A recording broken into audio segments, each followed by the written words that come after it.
Hello dear students, आज की इस वीडियो में हम डिस्कस करने जा रहे हैं वाइब्रेशनल रोटेशनल स्पेक्ट्रम। तो डिस्कस करेंगे वाइब्रेशनल रोटेशनल स्पेक्ट्रम की फिजिक्स भी डिस्कस करेंगे, साथ साथ इस पर जो क्वेश्चंस अप्लाई जाते हैं उन्हें भी डिस्कस करना चाहूँगा। मैं पहले बताना चाहूँगा कि बेसिकली जो हमारा ऐसा मॉलिक्यूल जिसका परमानेंट डाइपोल मोमेंट होता है, सबसे पहले अगर वो मोशन शुरू होती है जब हम एनर्जी को कम रखते हैं फोटोन की को, मीन्स वेवलेंथ ज़्यादा का फोटोन इम्पोज करते हैं मॉलिक्यूल के ऊपर, तो सबसे जो पहले मोशन शुरू होती है वो हमारी रोटेशनल मोशन शुरू होती है। रोटेशनल मोशन के बाद अगर आप एनर्जी लगातार देना जारी रखते हैं, एनर्जी ज़्यादा कैसे करेंगे कि फोटोन की जो वेवलेंथ है उसको घटाते चले जाए, तो क्या होगा, उसके बाद में मॉलिक्यूल रोटेशन के साथ साथ वाइब्रेशन भी शुरू कर देता है। रोटेशनल मोशन के बाद शुरू होती है वाइब्रेशनल मोशन, उसके बाद वाइब्रेशनल मोशंस होती रहती हैं, और अगर हम उसके बाद भी लगातार वेवलेंथ को कम करते जाते हैं इम्पोज फोटोन की को, तो देखते हैं हम कि उसके बाद में जब एनर्जी इंटरवल 10 इलेक्ट्रॉन वोल्ट के होते हैं तो इलेक्ट्रॉनिक ट्रांजिशन शुरू हो जाते हैं। तो पहले जो ट्रांजिशंस होता है, पहले जो एनालिसिस में आता है, सबसे पहले शुरू होता है हमारा रोटेशनल। रोटेशनल में मैं पहले ही समझा रहा था, पीछे एक लेक्चर दे रहा था, उसमें बता भी रहा था कि जब हमारा ऐसा मॉलिक्यूल जिसका परमानेंट डाइपोल मोमेंट होता है उसके ऊपर इम्पोजिशन होता है फोटोन का, तो बेसिकली फोटोन के रेडिएशन को एब्जॉर्ब करके उसमें फोटोन जो ईएम वेव की फॉर्म में चलता है, उसका इलेक्ट्रिक फील्ड कंपोनेंट उसको रोटेट कराना शुरू कर देता है। पॉजिटिव चार्ज को ऊपर की तरफ हाफ साइकिल में और नेगेटिव को नीचे की तरफ को रोटेशन शुरू होता है। जैसे ही नेगेटिव साइकिल आती है तो रोटेशन जस्ट रिवर्स हो जाता है, तो ये रोटेशन मोशन शुरू होती है। उसके बाद क्या होता है कि रोटेशन के बाद सबसे कम एनर्जी इंटरवल रोटेशनल मोशन का होता है। इसका मतलब है कि ज़्यादा वेवलेंथ का फोटोन हमें इम्पोज करना होगा। एनर्जी, वेवलेंथ और एनर्जी में रिलेशन जो होते हैं वो रिवर्स होते हैं, क्योंकि एनर्जी Hc/λ होती है। फिर उसके बाद क्या है कि अगर हम उसके बाद भी अगर हम एनर्जी को चेंज कर रहे हैं तो उसके बाद जो मोशन होगी मॉलिक्यूल की वो वाइब्रेशन करने लगेगा इस तरीका से। देखो रोटेशन में क्या, अगर मैं हाथ पे जाकर समझाना चाहूँ तो अगर कोई मॉलिक्यूल एक इधर पॉजिटिव आयन फॉर्म में है, जैसे HCl का ले लिया हमने, H+ इधर है, Cl- इधर है, इस तरीका से हमारा EM फील्ड आ रहा है, तो ये ऐसे तो पॉजिटिव साइकिल में तो ये ऐसे मूव करेगा, और नेगेटिव साइकिल आएगी तो ये ऐसे मूव करेगा। तो पहले मोशन इस तरीका से चलेगी, ये हमारे रोटेशन शुरू हो गए। उसके बाद क्या होगा कि हमारी एनर्जी फिर से बढ़ती जा रही है, तो रोटेशन के साथ साथ मॉलिक्यूल अपनी मीन पोजीशन पे जहां हैं उसी पॉइंटों के ऊपर ऐसे मोशन शुरू कर देंगे करने, उसको कहेंगे वाइब्रेशनल मोशन। और फिर उसके बाद भी अगर आपने एनर्जी कंटिन्यूसली बढ़ानी जारी रखी तो फिर जो हमारा मॉलिक्यूल है वो एक एनर्जी लेवल से दूसरे एनर्जी लेवल में जाने लगेगा। उसके बाद हमारा क्या होगा, ट्रांजिशंस होगा, और ट्रांजिशन होगा इलेक्ट्रॉनिक लेवल में ट्रांजिशन। तो ये तुम्हारे दिमाग में सबसे पहले चीज रखनी है जो आपको रखनी है। साथ साथ कुछ समानताएं जो मैं कल एक लेक्चर में डिस्कस भी कर रहा था, उसमें मैंने बताया भी था कि जो मॉलिक्यूल परमानेंट डाइपोल मोमेंट रखते हैं वही molecule vibrational rotational spectrum show करते हैं, और वही मॉलिक्यूल हमारे रोटेशनल स्पेक्ट्रम को शो करते हैं।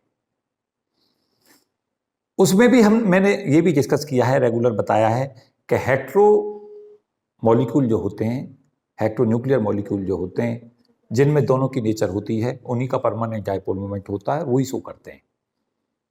ये केवल एब्जॉर्प्शन में मिलता है। यहाँ वर्ड्स जो ध्यान तुम्हें देना है, कंसेप्चुअली आपको कैसा सोचना है कि यहाँ वर्ड्स आया है वाइब्रेशनल रोटेशनल स्पेक्ट्रम। इसका मतलब है कि अगर वाइब्रेशनल स्पेक्ट्रम बन रहा तो रोटेशनल तो अपने आप बनेगा, लेकिन converse is not true. Rotational spectrum का फॉर्मेशन अगर हो रहा है तो कोई जरूरी नहीं वाइब्रेशन का हो, लेकिन अगर वाइब्रेशनल स्पेक्ट्रम का फॉर्मेशन हो रहा है तो रोटेशन का तो होगा ही, इसलिए ये वाइब्रेशनल रोटेशनल स्पेक्ट्रम कहलाता है। वजह यह है कि जब वाइब्रेशंस होते हैं तो एक ही वाइब्रेशनल एनर्जी लेवल में बहुत सारे रोटेशनल एनर्जी लेवल होते हैं, और एक ही वाइब्रेशनल लेवल के अंदर molecule different rotational energy level में हो सकता है। मीन्स V तो सेम हो वाइब्रेशनल क्वांटम नंबर, लेकिन रोटेशनल क्वांटम नंबर अलग अलग हो। अभी मैं समझाऊंगा, इन सब चीजों को डिस्कस करूंगा। तो एक मोटा आइडिया तो दिमाग में सदा बना के चलें। अब इसके ऊपर फिजिक्स क्या लगाएं? मुझे फिजिक्स इसकी डेवलप करना बहुत आसान लगता है। मुझसे पूछोगे सर क्यों आसान है, तो मैं कहूँगा पूरा का पूरा जो हार्मोनिक ऑसिलेटर वन डायमेंशन है उसकी पूरी फिजिक्स इस पर अप्लाई हो जाती है। क्योंकि हार्मोनिक ऑसिलेटर में भी तो वाइब्रेशनल मोशन है। क्या होता है हार्मोनिक ऑसिलेटर में? एक पर्टिकुलर पॉइंट के रेस्पेक्ट मॉलिक्यूल और जो पार्टिकल है वो मोशन करता है। तो इसकी पूरी की पूरी फिजिक्स कैसे हम जनरेट कर सकते हैं? पूरी की पूरी फिजिक्स जो हमने क्वांटम मैकेनिक्स में वन डायमेंशन हार्मोनिक ऑसिलेटर में पढ़ाई थी, उसी को यहाँ पे अप्लाई कर दें। वेव फंक्शन भी ऐसे ही चलेगा, एनर्जी लेवल भी ऐसे ही चलेंगे, तो हमारे लिए चीजें बहुत ईजी हो जाएंगी। अब मैं क्वांटम मैकेनिक्स से तुम्हें समझाऊंगा नहीं वन डायमेंशन हार्मोनिक ऑसिलेटर, क्योंकि उस पर तो मैं लेक्चर दे चुका तुम्हें। खास तौर से वो स्टूडेंट जो इस लेक्चर को देख रहे हैं जिन्होंने क्वांटम मैकेनिक्स नहीं पढ़ी है, मेरा लेक्चर नहीं देखा, तो पहले जाएं किस पे? वन डायमेंशन हार्मोनिक ऑसिलेटर, जहां मैंने पढ़ा रखा है। एक चीज मैं सदा से ही कहता रहा हूं कि बेसिकली क्वांटम मैकेनिक्स के सब एप्लीकेशंस हैं ये।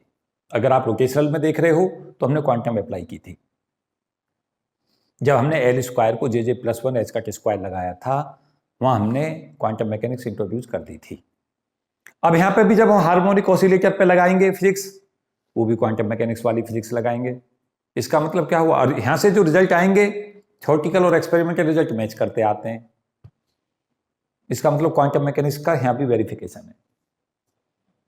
अब ज्यादा समय ना लेते हुए तो मैं बताना चाहूंगा कि हमारे पास अगर पोटेंशियल एनर्जी की बात करें V, तो पोटेंशियल एनर्जी यहां पे जो होगी वो हमारी हाफ के एक्स स्क्वायर होगी।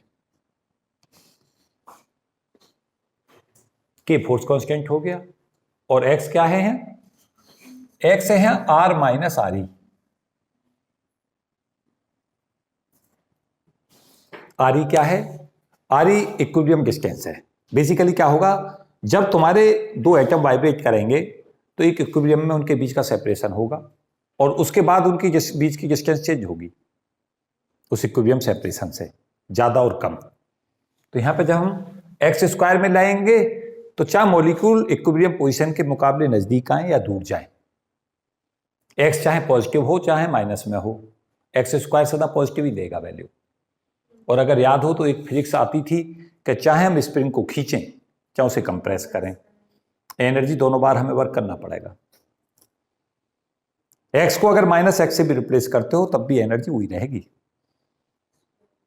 एक्स को पॉजिटिव लेने का मतलब एक स्प्रिंग को खींचना है, एक्सपेंड करना, खींचने का मतलब expansion. And when x is negative, what is simply means it is compression.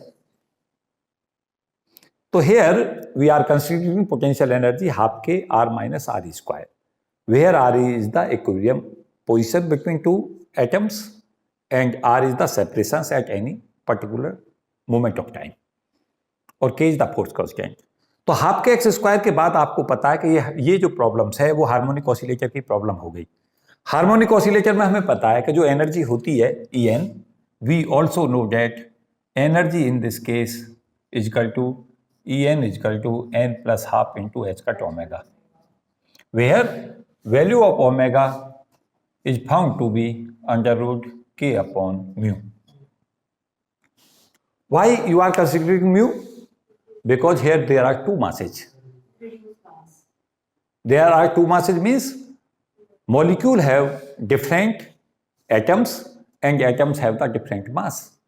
Obviously we should consider the reduced mass, and reduced mass is equal to m1 m2 upon m1 plus m2.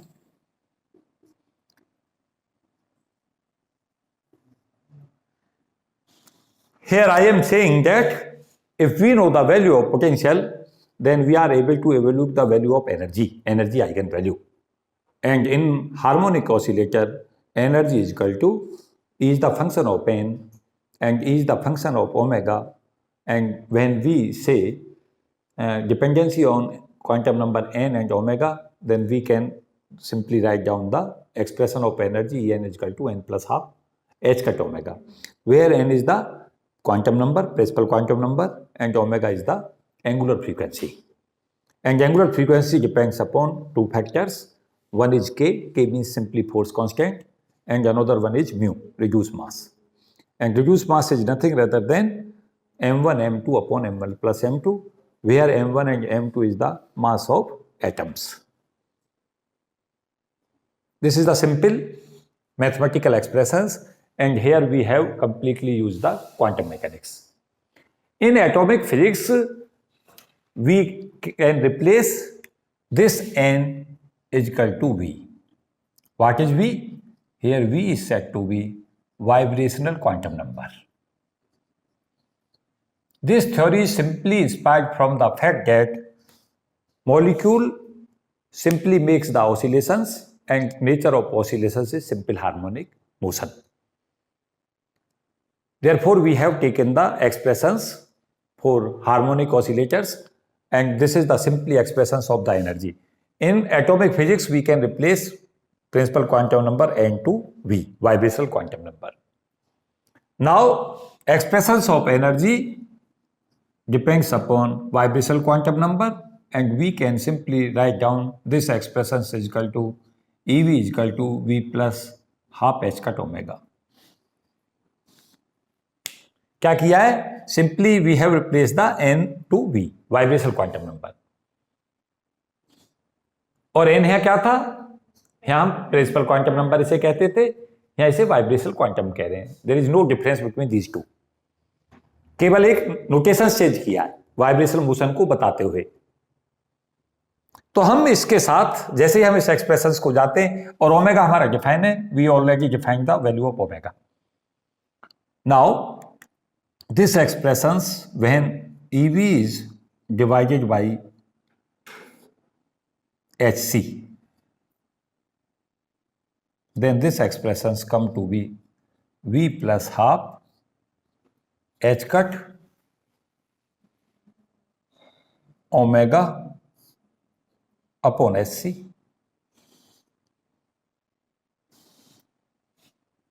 This is equal to V plus half h upon 2 pi omega is equal to 2 pi f upon C.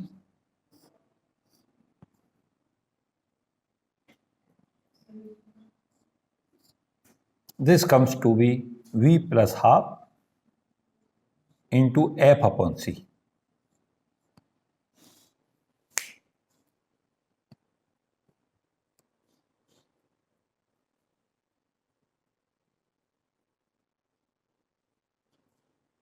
This F upon C इसको कुछ equal to omega dash मान लें कुछ देर के लिए, F upon C को. So this terms comes to be FV. FV means this is the expressions of energy in terms of wave number. जैसे ही energy को हम whenever we divide the energy with the terms of SC, तब हमें क्या मिलता है? Then we always get wave numbers. और wave number को यहाँ F का फंक्शन लिया, V का लिया, ये हमारा आ जाएगा V plus half into omega dash, where omega dash is equal to F upon C. ये एक्सप्रेशन ओमेगा बराबर 2 पाई F तुम्हारा पढ़ा हुआ है. ओमेगा होती है एंगुलर फ्रीक्वेंसी. नाउ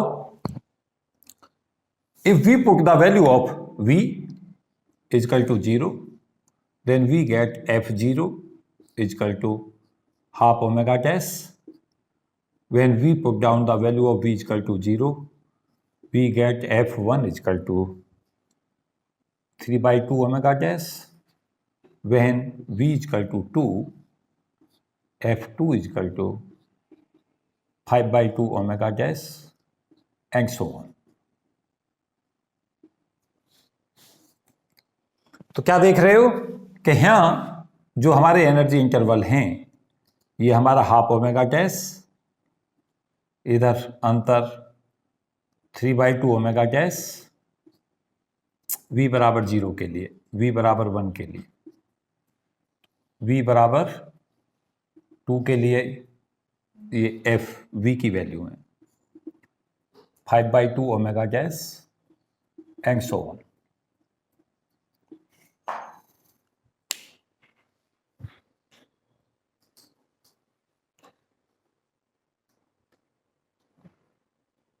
दिस क्या देख रहे हो? This shows that energy level are equally spaced. क्यों? अगर इनके गैपों को देखोगे दोनों के अंतर को, तो ओमेगा डैश आएगा. इधर भी अंतर कितना आएगा? omega gas. आगे 7/2 omega gas. This shows that vibrational levels are, energy intervals are equally spaced. This simply shows that energy levels are equally spaced.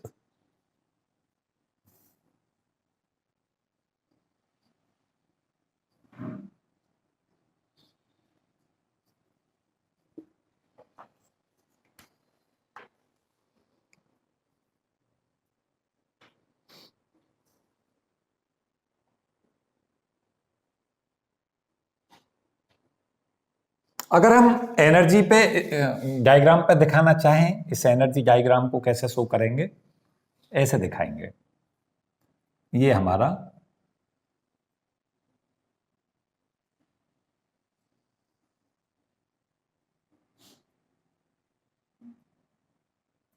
ये V बराबर 0,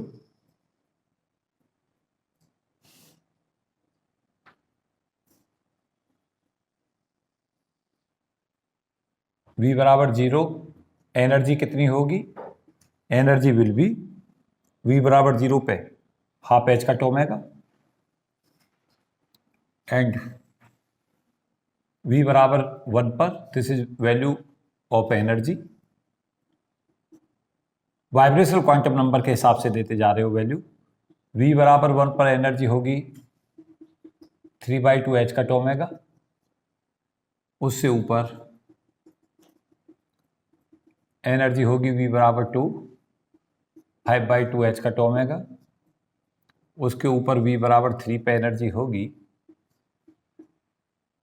7/2 H cut omega and so on. So when the value of V is continuously increasing, then the energy level is also increasing, but separations between two successive energy level is same. What is the simple meaning of this one? If we take separation between two energy levels, EV plus 1 minus EV, then value of this comes out to be constant. When we put the quantum number, vibrational quantum number of V2, V plus 1 in this expressions, we get V plus 3/2 h cut omega energy here. And when we put EV, this expressions here, then we get V plus half h cut omega energy level. This is the value of EV.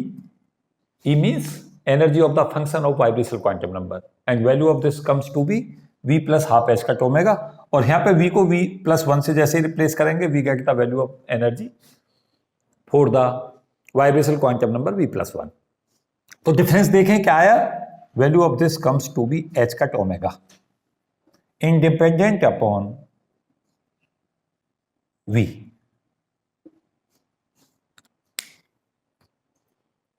This is constant because for the given system h is constant and omega is also constant. This itself shows that energy levels are equally spaced. In the case of rotational level में क्या था? In rotational energy level comparison देखो,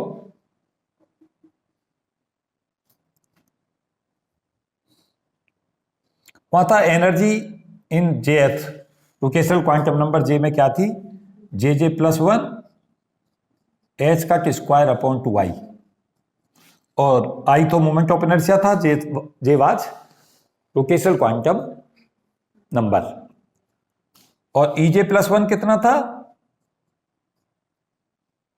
J plus 1, J को किससे replace कर दो? ऊपर के एक्सप्रेशन में J प्लस 1 से। I is the moment of inertia, और जब इन दोनों को डिक्रीज घटाएंगे हम, EJ plus 1 minus EJ, when we subtract these two we gate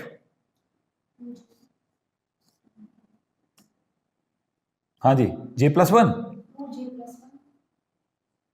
J plus 1 कहां से आएगा? नहीं,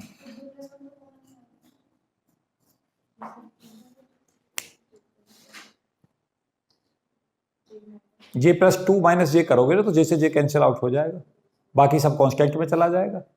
प्रोपोर्शनल कांस्टेंट डिपेंडेंसी नहीं पता चल रहा, यहां से क्या पता चल रहा है, ये इक्वली स्पेस थोड़ी है। यहां तो जैसे जैसे ये बढ़ेगा ऐसे ऐसे एनर्जी लेवलों के बीच गैप बढ़ेगा। जो हमारे एनर्जी इंटरवल हैं वो इक्वली स्पेस करेंगे। इसमें क्या हो रहा है, जैसे जैसे जे इंक्रीज होगा इंटरवल इंक्रीजेज।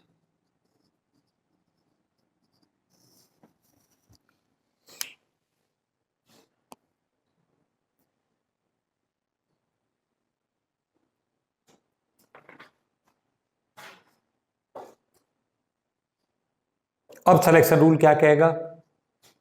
सिलेक्शन रूल ये कहेगा कि हमारे जो मॉलिक्यूल हैं, अगर हम एनर्जी की बात करें and if we considered energy vibrational and rotational both at the same moment, what will be the value of energy? This is the energy, rotational vibrational energy, because here we have considered vibrational quantum number, here we have also considered the rotational number. Then this value can be written as EV, vibrational energy, plus EJ, rotational energy. This is the energy where we have considered both energy, and both energy will be equal to the sum of vibrational energy and sum of rotation, these two sum.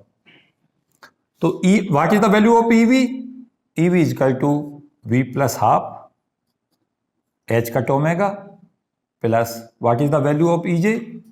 JJ plus 1 H cut square upon 2I.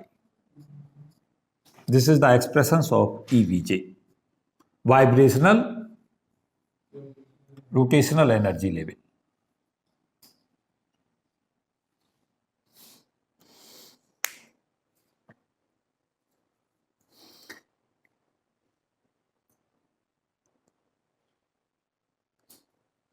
अब हमें देखना क्या है, ध्यान दो। देखना यह है कि क्या जब मॉलिक्यूल होगा वो कौन से वाइब्रेशन लेवल में होगा, कौन से वाइब्रेशन लेवल से उसका ट्रांजिशन हो रहा है। एक चीज तो मुझे यहां ये बतानी है कि जो हमारे दो वाइब्रेशन लेवल हैं, जैसे यहां V बराबर 0 और V बराबर 1 है, तो इनके बीच में डिफरेंट रोटेशनल लेवल होते हैं। क्यों? क्योंकि जो हम एनर्जी इंटरवल की बात कर रहे थे वो 10 की पावर -3 इलेक्ट्रॉन वोल्ट था रोटेशनल लेवल, वाइब्रेशनल था 10 की पावर -1 इलेक्ट्रॉन वोल्ट, और इलेक्ट्रॉनिक कितना था 10 इलेक्ट्रॉन वोल्ट। भूले तो नहीं हो, पिछले लेक्चर में डिस्कस कर रहा था। यहां से आपको एक चीज पता चलनी चाहिए, एक इलेक्ट्रॉनिक लेवल के अंदर डिफरेंट वाइब्रेशनल रोटेशनल लेवल होते हैं। एक वाइब्रेशनल लेवल के अंदर वाइब्रेशनल और रोटेशनल लेवल होते हैं, और एक रोटेशनल एनर्जी लेवल में वाइब्रेशनल एनर्जी लेवल नहीं होते। वाइब्रेशनल और इलेक्ट्रॉनिक एनर्जी नहीं होती। क्यों? क्योंकि ये बहुत छोटा है।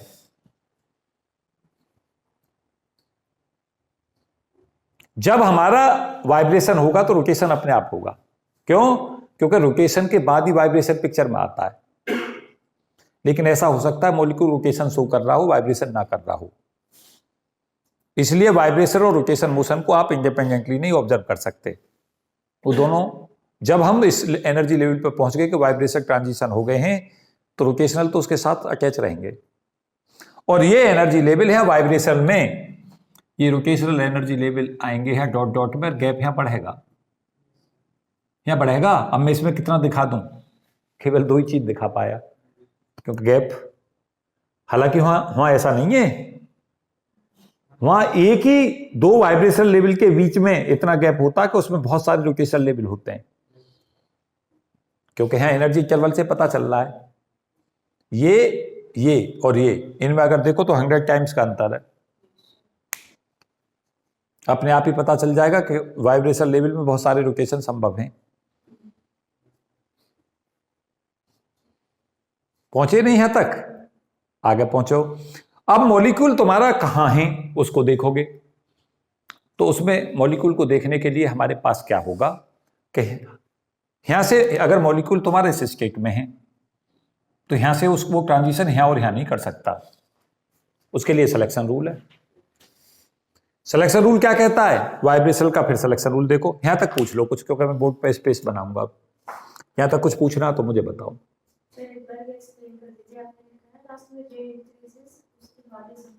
ये यहां तो एनर्जी इन जेथ, जो हमारी जे का मतलब था यहां पे रोटेशनल क्वांटम नंबर, वो थी जे प्लस वन एच का स्क्वायर अपॉन 2y। जे को रिप्लेस कर दो यहाँ जे प्लस वन से, मीन्स इससे अगले वाले एनर्जी इंटरवल में एनर्जी क्या होगी, वो जे प्लस वन हो जाएगी। अब इसमें से इसको घटाओ, जब इसको इसमें से सब्ट्रैक्ट करोगे तो एच का स्क्वायर अपॉन 2y और जे प्लस वन तो कॉमन निकल जाएगा, और जे प्लस टू माइनस जे करोगे तो जे से जे कैंसिल हो जाएगा। तो क्या आ गया आंसर में, एच का स्क्वायर अपॉन 2y इंटू 2 और मल्टीप्लाई में आ गया जे प्लस वन। 2h का स्क्वायर अपॉन 2y कॉन्स्टेंट है, तो एनर्जी इंटरवल इन दोनों के बीच का अंतर क्या हो गया, जे प्लस वन के प्रोपोर्शनल हो गया। ये करस्पॉन्डिंग टू वही दिख रहा मुझे, लेंगे इंटरवल रूल भूल गए। यहां पे क्या ये कांस्टेंट थोड़ा ही है, तो दो सक्सेसिव एनर्जी के जो बीच का जो लेवल है वो कांस्टेंट नहीं आया, ये पे निर्भर है। अगर जे हमारा बढ़ेगा तो ये गैप बढ़ेगा, यही लिखा है मैंने यहाँ। अगर जे बढ़ेगा तो जो गैप है दो सक्सेसिव एनर्जी लेवल का, और वो तुमने देखा होगा जो हमारे एनर्जी इंटरवल आ रहे थे रोटेशनल के, पहले छोटे छोटे थे फिर एकदम से वाइड होते चले गए। कल नहीं पढ़ा रहा था मैं लेक्चर में। हाँ हाँ, वो वेव नंबर में बता रही हो तुम। 0 2 भी 6 भी ऐसे ही आएगा। ये पहुंचे यहां तक? अब देखो ध्यान से, सिलेक्शन रूल क्या होगा। सिलेक्शन रूल ऐसा होगा कि अगर हमारा मॉलिक्यूल इस स्टेट में है तो ये मॉलिक्यूल इस स्टेट से इस स्टेट में जा सकता है। अगर मॉलिक्यूल हमारा यहां था तो इस स्टेट से इसमें जा सकता है। अगर मॉलिक्यूल यहां था तो इससे इस स्टेट में जा सकता है, इससे ऊपर फिर आगे की स्टेट में जाएगा। अब हमें नहीं पता, क्या ये नहीं पता कि इनमें से मॉलिक्यूल कहां कहां हैं, लेकिन अगर वाइब्रेशनल मोशन हो रही है, इफ द मोशन, कौन सी vibrational motion is occurring, it simply means that molecule is found into the these states, तभी होगी। This happens only when molecule will be in the different vibrational quantum number. अगर अब यहां जो molecule है, वो जो यहां पे मॉलिक्यूल है वो ऊपर के एनर्जी लेवल में ट्रांजिशन कर सकता है, लेकिन इसको भी सिलेक्शन रूल का पालन करना पड़ता है, तो इसका सिलेक्शन रूल चाहिए। सिलेक्शन रूल ये कहता है कि जो डेल वी की वैल्यू होती है वाइब्रेशन क्वांटम में, जो बदलाव है वो प्लस माइनस 1 का हो सकता है। What does it means, molecule केवल यहां से यहां, यहां से यहां, यहां से यहां जा सकता है, लेकिन यहां से यहां सीधा ट्रांजिशन नहीं कर सकता। ये इसका सिलेक्शन रूल हो गया। और एब्जॉर्प्शन जो गैप है, ये एब्जॉर्प्शन में क्यों मिल रहा है, ऊपर से नहीं ट्रांजिशन नीचे दिख रहे होंगे, कभी भी नहीं दिखेंगे तुम्हें, क्योंकि ये एनर्जी इंटरवल बहुत छोटा है। तो अगर ये बदलाव हो गया मॉलिक्यूल में तो उसकी स्टेबिलिटी कम तो हो गई है, लेकिन इतनी ज्यादा कम नहीं हो गई है कि उसे वापस लौटने की जरूरत महसूस हो। कुछ स्टेबिलिटी घटती तो है, लेकिन वो स्टेबिलिटी इतनी नहीं घटती कि मॉलिक्यूल उस इतनी अनस्टेबिलिटी को बियर कर जाता है, जिसके चलते क्या होता है, वाइब्रेशनल और रोटेशनल स्पेक्ट्रम का फॉर्मेशन केवल एब्जॉर्प्शन में होता है, इमिशन में जरूरत ही नहीं होती। बात नहीं आई समझ? इसलिए क्या होगा, ये केवल और केवल किस में मिलता है, ये हमें केवल एब्जॉर्प्शन में मिलेगा। और ये जो इंटरवल है, ये अब देखो ध्यान दो, ये जो हमारे पास एनर्जी है यहां इस फॉर्मूले में, ये H cut vibrational quantum number और ओमेगा, अगर इनको हम मल्टीप्लाई करके देखेंगे तो ये इस एनर्जी इंटरवल इस ऑर्डर का मिलेगा हमें, इसका 10 की पावर -1 इलेक्ट्रॉन वोल्ट। अगर हम वाइब्रेशनल क्वांटम नंबर की वैल्यू रख दें 1 2 3 जो भी हम ले रहे हैं, एच कट की वैल्यू रख दें प्लैंक कांस्टेंट की h/2 पाई लेके, और फ्रीक्वेंसी ले लें, तो ये फ्रीक्वेंसी ऑफ ऑसिलेशन इस ऑर्डर की आती है कि जो एनर्जी ईवी आती है वाइब्रेशनल एनर्जी इंटरवल वो इस ऑर्डर का आता है 10 की पावर -1 इलेक्ट्रॉन वोल्ट। इसलिए हम क्या कहते हैं, इसलिए कहते हैं कि जो एनर्जी इंटरवल के ऑर्डर होते हैं वो 10 की पावर -1 इलेक्ट्रॉन वोल्ट के होते हैं। बात नहीं आई समझ? कैसे पता चले कि एनर्जी इंटरवल 10 की पावर -1 इलेक्ट्रॉन वोल्ट का है? हमें ये पता चले कि यहाँ पे जो एनर्जी का ऑर्डर है, जो इस ऑर्डर होगा यहाँ पे एनर्जी का, यहाँ से यहाँ जाने के लिए भी एनर्जी उसी ऑर्डर की चाहिए। अगर हमारे पास दो एनर्जी लेवल हैं, अगर इनमें इलेक्ट्रॉन वोल्ट का एनर्जी का ऑर्डर है, तो यहाँ जो तुम्हें फोटोन डालना पड़ेगा उसकी एनर्जी का ऑर्डर भी इलेक्ट्रॉन वोल्ट का होना चाहिए, तभी ये यहाँ से यहाँ जाएगा। अब वो बात अलग है, संख्या होंगी कुछ ना कुछ, साथ साथ हमें ये पता चलेगा यहां से एब्जॉर्ब करके ऊपर जा रहा है, इसका मतलब एनर्जी बढ़ रही है, तभी तो एब्जॉर्ब करके ऊपर जा रहा है। यहां पे भी तो ये पता चल रहा है कि एनर्जी बढ़ रही है, नहीं पता चल रहा? सिंपली पता चल रहा है। एक हमारे पास रूल था, क्या? ये रूल था कि केवल और केवल ट्रांजिशन जब होते हैं जब पैटी चेंज होती है। अगर तुम इसे क्वांटम मैकेनिक्स में जाकर जोड़ोगे तो क्वांटम में यह पता चलेगा कि जो ग्राउंड स्टेट होती है v बराबर 0 की, उसकी पैटी इवन होती है। यहां पैटी अगर इसकी देखोगे तो p का मतलब है इवन, यहाँ पैटी ऑड, यहाँ इवन, यहाँ ऑड। तो तुम देख रहे होगे सारे ट्रांजिशंस में देखते चले जाओ, इवन से ऑड में हो रहा है, ऑड से इवन में हो रहा है, इवन से ऑड में हो रहा है। ट्रांजिशन सदा कैसे हो रहे हैं? Parity of the configuration must be change के अकॉर्डिंग होते हैं। मुझसे कहोगे सर आपको कैसे पता चला? मैं हार्मोनिक ऑसिलेटर का वेव फंक्शन ले बैठूंगा, और हार्मोनिक ऑसिलेटर का जब वेव फंक्शन लेके बैठूंगा तो x को -x से बदलूंगा उसमें। जैसे ही मेरा x -x से मैं बदलूंगा, अगर उसमें कोई बदलाव नहीं आया तो पैटी मेरी इवन हो जाएगी, और उसमें चेंज हो गया वेव फंक्शन में, माइनस साइन आ गया तो ऑड हो जाएगी। हार्मोनिक ऑसिलेटर के वेव फंक्शन देख लेना। भगवान तुम्हारा क्या होगा? क्यों जी? एक हार्मोनिक ऑसिलेटर भी होता था। कहाँ? अब इतने दिन में ही लगने लगा कि था एक। बता तो, हार्मोनिक ऑसिलेटर का वेव फंक्शन याद है तुम? और क्या, इतना लंबा सही तो है।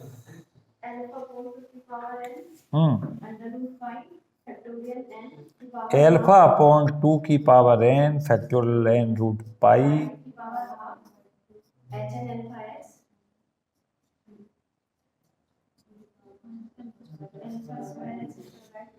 ये डॉल्बलाइज फंक्शन होता है जहां अल्फा 4 की वैल्यू m के अपॉन h का स्क्वायर होती है, k फोर्स कांस्टेंट है, ये होता है डॉल्बलाइज वेव फंक्शन।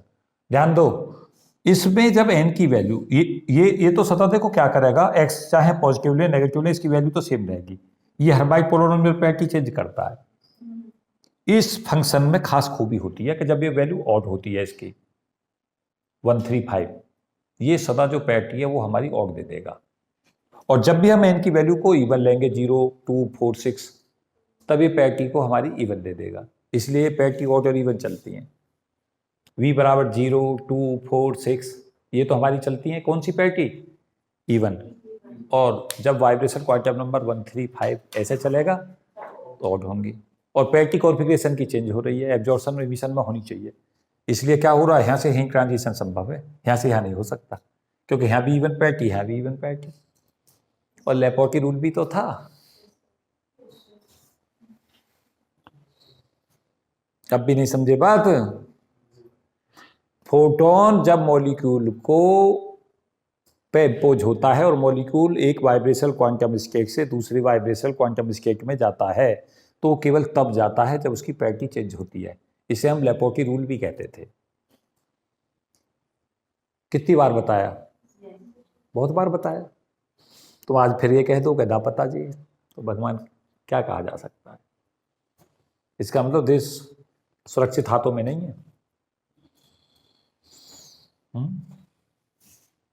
देश की सुरक्षा करो, फिजिक्स सीखो। और जिनके एंटीना कहीं बाहर चले गए हैं वो यहीं पे सिग्नल रखें अपने। हाँ। ये समझ लिया करो सब कुछ यही है। अगर पूरी दुनिया की जन्नत, प्रभु, भगवान और ब्रह्मांड सब कुछ है, तो अब ये मान कर चलना इसी वाइब्रेशनल रोटेशनल क्वांटम नंबर में है, तो आपकी फोकसिंग पावर बढ़ती है। And life is nothing rather than it is a game of concentration. You should focus on your target always. अपने टारगेट को फोकस पर रखो। पहुंच गए यहां तक? पता नहीं क्या कर रहे हो तुम। रब कर दूं इसे? अगर नोट कर चुके हो तो मैं रब करूं।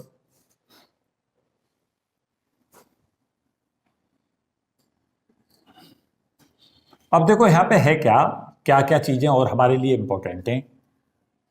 वो ये है जो कॉन्क्लूडिव रिजल्ट्स हैं जो बहुत ही महत्वपूर्ण है इसमें। वो तो देखो, एक तो मैंने यहाँ ये लिख ही रखा है जो बहुत ही महत्वपूर्ण रिजल्ट है इसका, और कुछ महत्वपूर्ण रिजल्ट्स जो अभी इसमें तुम्हें सीखने हैं। देखो एक आइसोटोप इफेक्ट इसमें पूछा जाता है। अगर मैं पूछूं कि भाई सबसे ज़्यादा क्वेश्चंस वाइब्रेशनल रोटेशनल से कौन सा क्वेश्चन आता है, तो मैं कहूँगा आइसोटोप इफेक्ट आता है सबसे ज़्यादा बार। समझो कैसा आता है आइसोटोप इफेक्ट पिक्चर में। दोनों की मैं कंपेरिजन भी कर रहा हूँ। आइसोटोप इफेक्ट दोनों का मतलब V for vibrational, R for rotational. पूरा नहीं लिखा है मैंने, ब्रीफ कर दिया है। VIB का मतलब वाइब्रेशनल पढ़ें और ROT का मतलब रोटेशनल मोशन पढ़ें। यहाँ वाइब्रेशनल मोशन में एनर्जी किसका फंक्शन है? EV, V प्लस हाफ और H cut omega.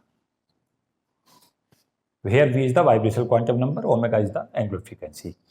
In rotational energy level, what is the expression of energy? That is Jj plus 1 H cut square upon 2I और Jj plus 1 H cut square upon 2 I की जगह पे ले लो mu r square, moment of inertia. और यहाँ omega की जगह ले लो अंडर रूट के अपॉन म्यू। तो EV जो आ गया वो हमारा आ गया V plus half H cut under root के अपॉन म्यू। इसको भी ब्रैकेट में क्लोज कर दो, इस एक्सप्रेशन को भी और इस एक्सप्रेशन को भी ब्रैकेट में क्लोज कर लो। इससे फायदा क्या होगा? एक तो तुम्हें एनर्जी के एक्सप्रेशंस ब्रैकेट में बंद करते हुए याद रहने चाहिए, इसका मतलब ये है। दूसरी चीज जो मुझे सिखानी है, थोड़ी देर पेन रोकोगे तो मैं कुछ अच्छी बात सिखाना चाह रहा हूं। दोनों बार क्या देख रहे हो कि रिड्यूस मास पिक्चर में आ गया, यहां भी आ रहा है और यहां भी आ रहा है, लेकिन दोनों बार डिपेंडेंसी सेम नहीं है। यहां पे जब डिपेंडेंसी पे जा रहे हो EV में, तो रिड्यूस मास पिक्चर में आया, लेकिन reduce mass minus power half पे निर्भर कर रहा है। यहां पिक्चर में आया, यहां पे रिड्यूस मास निर्भर तो कर रहा है, लेकिन ये म्यू की पावर -1 है। और एक चीज मत भूलना, म्यू है रिड्यूस मास है।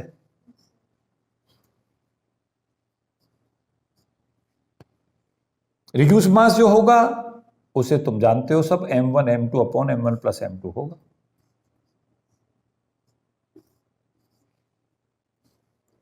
अब ध्यान दो, अगर अब आ गया आइसोटोप इफेक्ट पिक्चर में। अगर हमारे पास आइसोटोप्स हैं, तो आइसोटोप्स होने से क्या होगा? जैसे तुम आइसोटोप कैसे लेते हो? आइसोटोप तुम ऐसे लेते हो कि H1Cl 35 हो गया, आपका H1Cl 37 हो गया, 37 हो गया। क्या देख रहे हो? Different mass number. यहां रिड्यूस मास 1 और 35 के साथ लेकर चलोगे, यहां रिड्यूस मास 1 और 37 के करस्पॉन्डिंग लेकर चलोगे। दोनों में एनर्जी सेम नहीं आएगी, क्योंकि रिड्यूस मास बदलेगा। जब इसका रिड्यूस मास लेकर चलोगे तो इसको लिखोगे 1 × 35 अपॉन 1 + 35। ये तो इसका रिड्यूस मास हो गया, और एक प्रोटॉन या न्यूट्रॉन का दोनों में से एक का मास ले लो अप्रॉक्स, वो हमारा रहता 1.66 इंटू 10⁻⁻27 kg। ऐसे इसका लोगे, इसका म्यू कितना 1 इंटू 37 अपॉन 1 + 37 इंटू 1.66 गुणा 10⁻⁻27 kg। ये दोनों के रिड्यूस मास अलग अलग हैं। जब इनके दोनों के रिड्यूस मास अलग अलग हो गए तो यहां पर भी तुम देखोगे एनर्जी रिड्यूस मास का फंक्शन है। ये वैल्यू, ये वाली वैल्यू और ये वाली वैल्यू सेम नहीं है। यहां 35/36 आ गया, ये 37/38 आ गया। दोनों बराबर हैं क्या? बराबर नहीं है। जब हमारे रिड्यूस मास बदल गए तो एनर्जी बदल गई, और एनर्जी बदलते ही यही कारण है, इसी को आइसोटोप इफेक्ट कहते हैं। Different isotope have different energy, this is said to be isotope effect. और दोनों में डिपेंडेंसी सेम नहीं है। कहां ज्यादा असर पड़ेगा, कहां ज्यादा फर्क पड़ेगा रोटेशनल पे? तुम मुझसे पूछोगे सर क्यों? क्योंकि यहां डिपेंडेंसी -1 पे है, ज्यादा डिपेंडेंसी है। यहां डिपेंडेंसी पावर -½ पे है।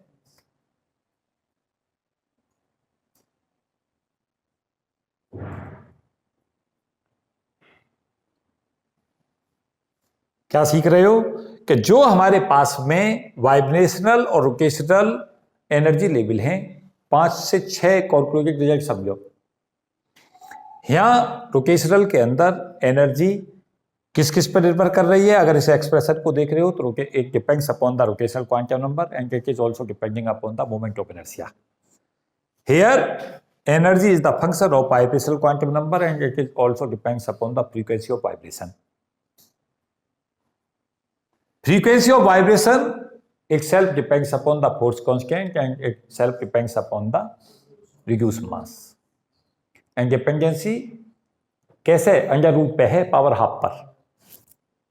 यहाँ J पे निर्भर है, I पे निर्भर है। I है हमारा μr²। देखो मैं तुम्हें ये भी बताऊं, तुम्हें बार बार एक चीज का ख्याल जरूर आएगा और आना चाहिए। किसी स्पेक्ट्रम का एनालिसिस करके सपोज कि आप ये पा रहे हो कि वाइब्रेशन रोटेशनल स्पेक्ट्रम में देख रहे हो कि कुछ लाइन तो शार्प मिल रही है लेकिन उसके आसपास भी लाइन मिल रही है, तो उसका कारण आप आइसोटोप इफेक्ट बताओगे। क्या पता चला? किसी पर्टिकुलर सैंपल के तुम्हें आइसोटोप पता चल रहा है, सबसे बढ़िया उसका वाइब्रेशन रोटेशनल स्पेक्ट्रम ले लो, तुम्हें पता चल जाएगा। जितनी एक पर्टिकुलर लाइन पे एब्जॉर्प्शन और उसके आसपास एब्जॉर्प्शन जितनी लाइनें दिखा रही होंगी एब्जॉर्प्शन में आएगा। मतलब क्या हुआ? तुमने पेनों को रोको, मुझे कुछ फिजिक्स में जाने दो। कहाँ जाने देते हो तुम? जब molecule vibration rotational energy level में होता है और तुम फोटोन डालते हो, आगे स्क्रीन लगा देते हो, उस पर देखते हो कि जो तुमने डाले थे उनमें कौन से पहुंचे, कौन से एब्जॉर्ब हो गए। तुम्हें पता चला कुछ एब्जॉर्ब हो गए। अब तुम्हारे दिमाग में एक ख्याल जरूर आएगा कि भाई ये क्यों एब्जॉर्ब हुए। कई बार ऐसा हुआ कि एब्जॉर्प्शन का एक वो था लेवल, एक पर्टिकुलर फ्रीक्वेंसी का एब्जॉर्ब हुआ।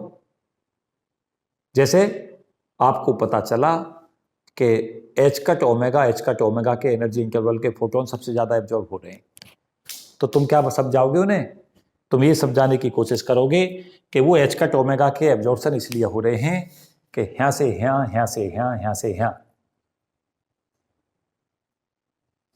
जब भी उसे एनर्जी की रिक्वायरमेंट होगी, अगर मॉलिक्यूल इस स्टेट में है, इससे यहां जाना चाहता है, तो H कट ओमेगा की एनर्जी तो चाहिए उसे, वो यहां से यहां चला जाएगा, एब्जॉर्ब हो जाएगा वो रेडिएशन। इसको भी इतनी जरूरत है, वो भी H कट ओमेगा का एब्जॉर्ब कर लेगा। तो सबसे ज्यादा एब्जॉर्प्शन कहां होगा? H कट ओमेगा का। चाहे ग्राउंड से पहले लेवल में जाए, चाहे पहले लेवल में मॉलिक्यूल है, चाहे वो दूसरे में जाए, चाहे दूसरे से तीसरे में जाए, सबको बराबर एनर्जी चाहिए। तो कोई सा भी एब्जॉर्ब करके H कट ओमेगा का सबसे ज्यादा पसंद पर रहेगी ये फ्रीक्वेंसी। जब इन दोनों के बीच का energy interval H cut omega के इक्वल मैच करता रहेगा तो मॉलिक्यूल V = 0 से 1 में, या 1 से 2 में, या 2 से 3 में जाते रहेंगे। उनकी पैटी चेंज होती रहेगी, वो डिसअपियर कर गए। लेकिन ये देखा गया कि एच कट ओमेगा के बहुत क्लोज में एक पर्टिकुलर फ्रीक्वेंसी का फोटोन और भी एब्जॉर्ब देखा जा रहा है, वो नहीं मिल रहा वहां। अब तुमसे ये पूछा जाए ये क्यों एब्जॉर्ब हो गया, तो आइसोटोप इफेक्ट उसका कॉज है। सी को कहां ले जाना चाहता हूं, कुछ अंदर को घुसो ना सिस्टमों में, ऊपर से सुपरफिशियल मत पढ़ो, कुछ सोच के पढ़ो, तुम्हें खुद लगेगा कि एटॉमिक तो बहुत काम की चीज है। हमें पता चलेगा कि जब मॉलिक्यूल एक वाइब्रेशनल क्वांटम नंबर से दूसरे में जा रहा है, एक पर्टिकुलर फ्रीक्वेंसी उसे चाहिए। क्या चाहिए? तुम्हें यहां पे एनर्जी पता चल गई, यहां पे एनर्जी पता चल गई, इन दोनों का अंतर पता चल गया, तो तुम्हें यह पता चलेगा मॉलिक्यूल एब्जॉर्प्शन स्पेक्ट्रम में मिल रहा है, तो अपने आप यहां से यहां, यहां से यहां, हर बार यही चाहिए। लेकिन पता चला इस फ्रीक्वेंसी के पास 3 पर्टिकुलर फ्रीक्वेंसी इसी के बहुत क्लोज ऐसी थी कि वो भी नजर नहीं आई आगे। तुम तुरंत से कहोगे इसके 3 आइसोटोप हैं, इसलिए नहीं आ रही वो नजर। ये तो तुमने एक स्पेसिफिक के लिए समझा दिया, लेकिन जितने आइसोटोप होंगे उनकी फ्रीक्वेंसी अलग अलग होंगी, तो उनके लिए अलग अलग एनर्जी का फोटोन भी चाहिएगा, और वो जब फोटोन उस पर्टिकुलर एनर्जी से जो उनके एनर्जी अंतराल के बराबर बच जाएगा, वो फिर एब्जॉर्ब हो जाएगा। लेकिन आपको पता चला कि जितनी तुमने डाली उसमें से, सपोज किया इनकेस, एक एग्जाम्पल के तौर पर बताता हूं, 100 जितनी हमने डाली, 100 पर्टिकुलर ऐसे फोटोन थे, 100 जितने में से डाले थे वो एब्जॉर्ब हुए, और वो फ्रीक्वेंसी ओमेगा के करस्पॉन्डिंग हुई। इसके आसपास फिर क्या देखा गया, इसी के आसपास देखा गया कि 5 फोटोन ऐसे थे, इसके बहुत पास ही फ्रीक्वेंसी ओमेगा गैस का एब्जॉर्प्शन हो रहा उनका, वो भी नहीं मिल रहे आ गए। 2 फोटोन ऐसे थे जिनकी फ्रीक्वेंसी ओमेगा डबल गैस थी, वो भी नहीं मिल रहे आ गए। कहां? जो तुमने डाले जा रहे हैं, आगे स्क्रीन लगा रखी है तुमने, जिस पर तुम ये देखते जा रहे हो कौन सा एब्जॉर्ब हुआ कौन सा नहीं हुआ। देखो जो वहां स्क्रीन पर जा पहुंचे वो तो एब्जॉर्ब हुई नहीं, लेकिन क्या देखा गया कि उनमें सबका एब्जॉर्प्शन रेट सेम नहीं है, सेम नहीं है। सबसे ज्यादा एब्जॉर्प्शन वो करेगा जो आइसोटोप पर्टिकुलर सबसे ज्यादा क्वांटिटी में वहां मिलेगा। अगर तुम में से 100 ओमेगा का कर रहा है, ओमेगा गैस का 5 और ओमेगा डबल गैस का 2 कर रहा, तो इसी रेशो में मिलेगी ये सैंपल में। इसका मतलब ये आइसोटोप सबसे ज्यादा मिल रहा है सैंपल में, ये थोड़ा कम मिल रहा है, ये और बहुत कम मिल रहा है, लेकिन ये 3 आइसोटोप मिल गए।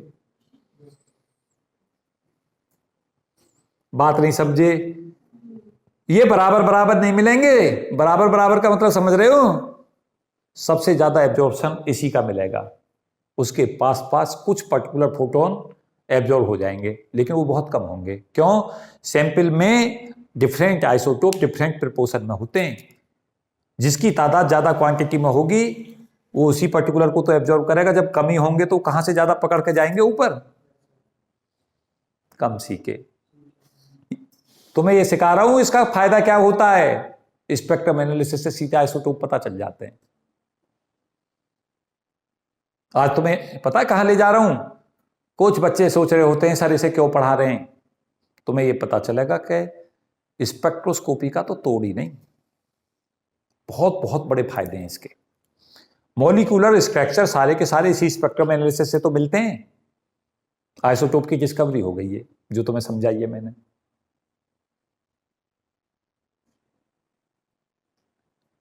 अब दूसरी बात सुनो, और वहां तुम्हें पता है क्या चलेगा, पता ये भी पता चलेगा कि जैसे तुम्हें ये पता चल गया इस पर्टिकुलर फ्रीक्वेंसी का एब्जॉर्ब हो रहा है, तो आप एनर्जी इंटरवल को उसी एनर्जी के इक्वल कर दोगे, और उसको उन दोनों के बीच के एनर्जी अंतराल को जब तुम करके चलोगे, 2 एनर्जी लेवल के सक्सेसिव अंतर को लेकर चलोगे, तो तुम्हारा एच कट ओमेगा के इक्वल आ जाएगा। ओमेगा तुम्हारा √k/μ। गिवन सिस्टम के लिए एच कट भी फिक्स हो गया, के भी फिक्स हो गया, तो म्यू जैसे जैसे मैच करता रहेगा उन एब्जॉर्प्शन स्पेक्ट्रम से, उससे हमें रिड्यूस मास पता चलते रहेंगे। और रिड्यूस मास पता चलने से क्या पता चलता रहेगा, हमें आइसोटोप पता चलते रहेंगे। 3 एब्जॉर्ब हो रहे हैं तो 3 ही आइसोटोप है। फिर इनकी एब्जॉर्प्शन रेट से हमें ये पता चलता रहेगा कंसंट्रेशन के हिसाब से इनका प्रपोर्शन किस मात्रा में। अगर तुम्हारा इसमें मन लगता है ये बात समझने में, तो आप स्पेक्ट्रोस्कोपी में रिसर्च कर सकते हैं। यही चीज चाहिए, जब तो तुम्हें पता चलेगा इसका फायदा क्या उठा रहे हो। फायदे ही फायदे। अब सुनो, किसी सिस्टम का तुम्हें इंटर न्यूक्लियर सेपरेशन निकालना है कि बॉन्ड लेंथ क्या है, दो मॉलिक्यूलों के बीच का सेपरेशन किस ऑर्डर का है, निकाल लोगे। एनर्जी पता हो, ये पता हो कौन से क्वांटम नंबर में निकाली गई है, यहां से इस एक्सप्रेशन से तुम्हें म्यू पता हो, आप निकाल लोगे। और एक चीज सदा बता दूं, एनर्जी से नहीं पता चलता, एनर्जी अंतराल से पता चलता है। तुम मुझसे पूछोगे सर वो कैसे, क्योंकि तुम्हें जब भी एनालिसिस होता है उसका एब्जॉर्प्शन स्पेक्ट्रम दिखाते हो। देखो पता क्या करते हो, तुम बीमो फोटो डालो सैंपल के ऊपर, सैंपल को जैसे ही तुम उसके ऊपर बीमो फोटो डालोगे आगे स्क्रीन लगा दो। ये करने को कभी कौन कौन से डाले थे तुमने और कौन से पहुंचे आ गए, तो तुम्हारे दिमाग में तुरंत से एक बात दिमाग में तुरंत आएगी कि कुछ पर्टिकुलर फ्रीक्वेंसी के डिसअपीयर कर गए, वो नहीं मिल रहे। अब तुम उनका जवाब ढूंढोगे, इस स्पेक्ट्रम एनालिसिस पर पहुंचोगे। जब आप इस स्पेक्ट्रम एनालिसिस पर पहुंचोगे तो तुम्हें इसके फिर फायदे नजर आने लगेंगे कि भाई स्पेक्ट्रम एनालिसिस तो बहुत काम की चीज है। इसी से तो पता चलेगा, इससे ये पता चलेगा कि जो फॉर्मूले तुम यहां एनर्जी इंटरवल के निकाल रहे हो उसी के करस्पॉन्डिंग फ्रीक्वेंसी एब्जॉर्प्शन की आ रही है, वही नहीं मिल रहा आगे, इसका मतलब वो एब्जॉर्ब हो गया। अब तुम उस एब्जॉर्प्शन का कारण ढूंढोगे तो एब्जॉर्प्शन के तुम्हें सबसे पहले दो कारण नजर आएंगे। क्या कि मॉलिक्यूल ने रोटेशन शुरू कर दिया, उस मॉलिक्यूल को रोटेशन करने में जो एनर्जी खर्च हो रही है वो डिसअपीयर कर जाएगा आगे, और पहले रोटेशन शुरू है फिर वाइब्रेशन शुरू हो गए, ऐसे ही वाइब्रेशन में डिसअपीयर करने लगेंगे। वहां से तुम्हें नॉलेज मिलेगी किस चीज की। अगर तुम्हें दो एनर्जी इंटरवल का EJ+1 और EJ+1 माइनस EJ निकाल रहे थे, दो एनर्जी इंटरवल के बीच का गैप, वहां से तुम्हें मोमेंट ऑफ इनर्शिया खुद ही पता चल जाएगा सिस्टम का, और आई ज्ञात हो जाएगा तुम्हें, और म्यू अगर तुम्हें ज्ञात हुआ तो आर पता चल जाएगा।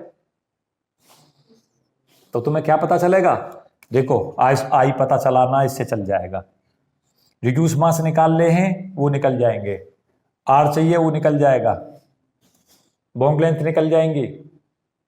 ये सब फायदे ही तो हैं इसके। मॉलिक्यूल एब्जॉर्प्शन कर ही नहीं रहा, तुम्हें पता चल जाएगा ये एक सिमेट्रिकल मॉलिक्यूल है, इसका परमानेंट डायपोल मोमेंट एग्जिस्ट नहीं कर रहा, इसलिए एब्जॉर्प्शन नहीं कर रहा। तो मॉलिक्यूल की शेप पता चलने लगेंगी। फायदे नहीं पता चल रहे तुम्हें इसके, इसके फायदे ही फायदे हैं।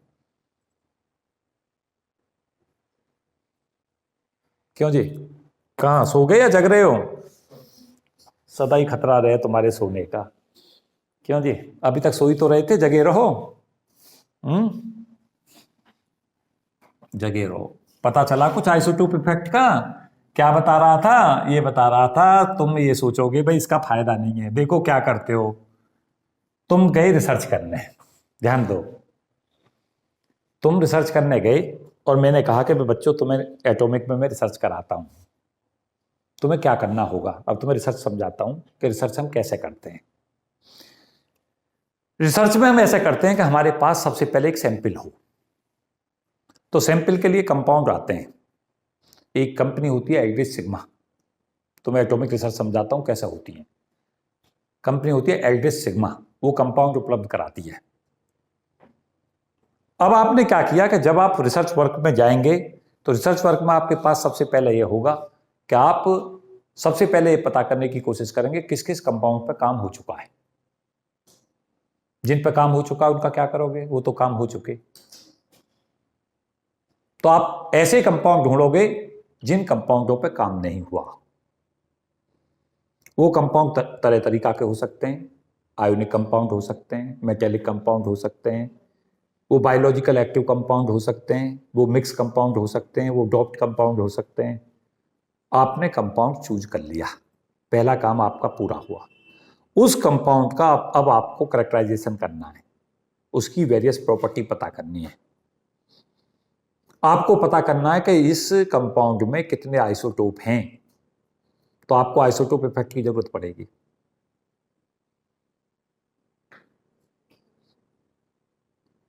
बात नहीं समझ रहे? तुम क्या सोच रहे हो ये सब रिसर्च का पार्ट नहीं है? इसी के बाद रिसर्च शुरू होती है। जब आप ये सोचने लगोगे कि इस आइसोटोप इफेक्ट का हम क्या फायदा उठाने वाले हैं, तो आपके दिमाग में आएगी कोई सैंपल हमें ऐसी पता मिले जिसमें डिफरेंट आइसोटोप्स हों।